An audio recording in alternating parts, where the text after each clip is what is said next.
Hey everyone, this is Andrew with you once again for Poker Savvy Plus. I'm here with you today with part 2 of my 3-part series entitled Falling Upwards, where we are taking a look at how to beat the levels progressively upwards from no limit 10 through no limit 50.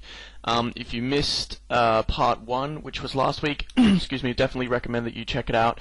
In that part I discussed all about bankroll management and how to take a good shot and managing your bankroll so you don't go broke when you do take a shot.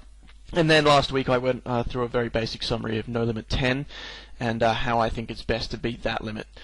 Today what I'm doing is I'm stepping one limit up to no limit 25, and I'm going to be examining the no limit 25 limit at PokerStars. As you can see, I'm playing 4 tables here. And I wanted to start very briefly by giving you a quick overview of what I think 25 no limit is all about. I think that 25 no limit is actually very similar to no limit 10 in that the best way to approach the limit is to do so in a very solid and straightforward fashion.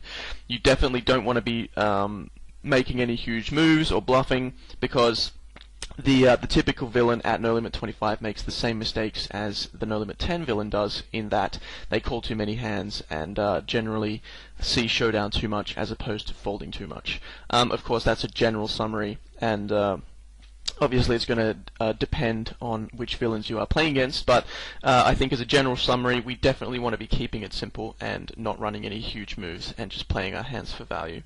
25 no limit is far more about your game than it is about someone else's game, okay? Because at 25 no limit, excuse me, the opponents are certainly better than they are at no limit 10. And what that means is that you simply can't get away with making as many mistakes as you may have been making at no limit 10, because your opponents will be able to punish those mistakes, whereas your no limit 10 opponents probably weren't able to.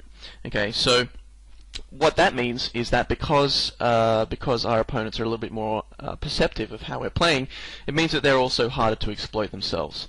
Alright, so what this essentially means is that you need to be playing better, and you need to be thinking about how to minimize your own mistakes, as opposed to just playing sort of as many hands as you can and just trying to make up for that by punishing the mistakes that your opponents are going to be making at no limit 10.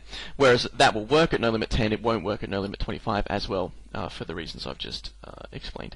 What you do want to be doing is you want to be trying new things. You definitely want to be trying to open up a little bit. And I expect that when you do this, it will expose you to more mistakes. But what you don't want to be doing is you don't want to be just sort of knitting right up and playing sort of 15 VPIP and not looking for those spots to exploit your opponent's tendencies, particularly in position.